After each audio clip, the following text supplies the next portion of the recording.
This is the first Paleo Story Stone face and mammoth effigy ever discovered. I discovered this and found this on the top of Harvard Hill, a presumed Clovis site in the Mojave Desert, right off the I-15 at the Harvard exit, just north of Yermo. And when I discovered this in October of 2020, I brought it home and I began looking at this and I thought, well, gee, that's a mammoth effigy. And I looked at this eye here and the trunk down here. Now, this is the cortex side, or the natural surface side of this chert nodule, this chert or agate nodule. And so we have a natural side here, but it looks like it's been flaked around the perimeter here to image a mammoth down here with the trunk off to the right. So I looked at that for about a week. I didn't pay attention to the flake side here and didn't give it much thought. So about a week later, I was taking some photographs of it, and I took pictures of this flake side, and what I experienced was truly spiritual. It was a deep connection with our paleo ancestors that really blew my mind. I mean, it just, again, it was a super spiritual, stunning experience that was mind blowing. I've never had that kind of experience in my life ever. And what we have here is a mammoth. This is the eye of the mammoth on this flake side. This is the trunk with a little flake there that could be the tusk. And then we have the front leg here and the back leg here. And then the top of it has been serrated. It's been grooved all the way across the top to image the mammoth hair on the back of the mammoth. And we even have a bit of a face here with this natural bubble there, or natural inclusion there, and a nose and a little bit of a chip of a mouth right there, face looking off from the back of the mammoth. But what blew me away, what really just floored me, actually, I was stunned, was when I turned it this way and looked at the photographs, and I saw this face, this smiley face with this eye, the nose that's been worked right along. This profile has been worked along the edge here to form that nose. And then we have this crack as the smiling mouth, wearing a shaman horn. We have a young face looking off to the left. But what blew my mind was then seeing this old face with this eye that's been engraved in there. And then we have even a cheekbone.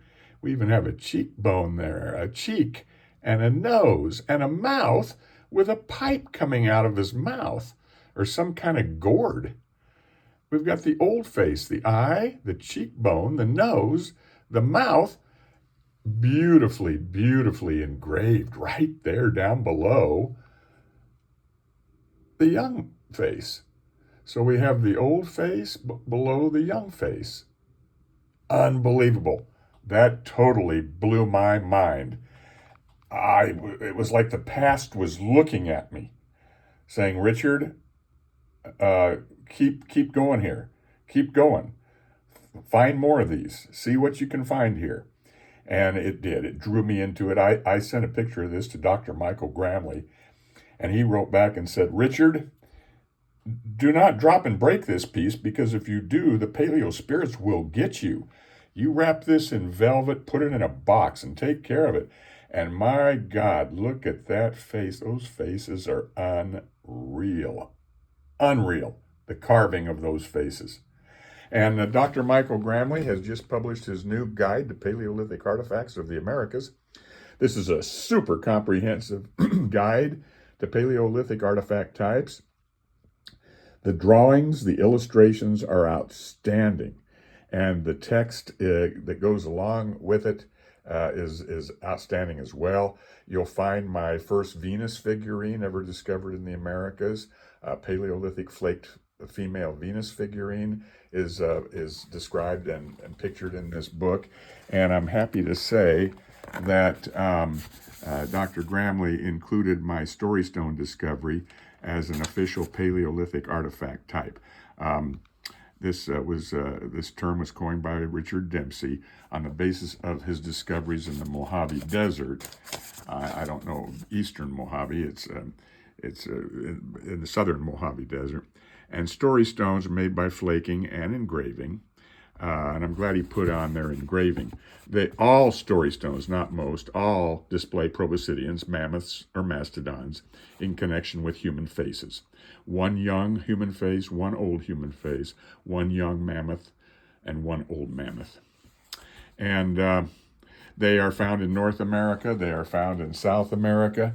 They are found on every continent in the world, except I do not have any from Antarctica.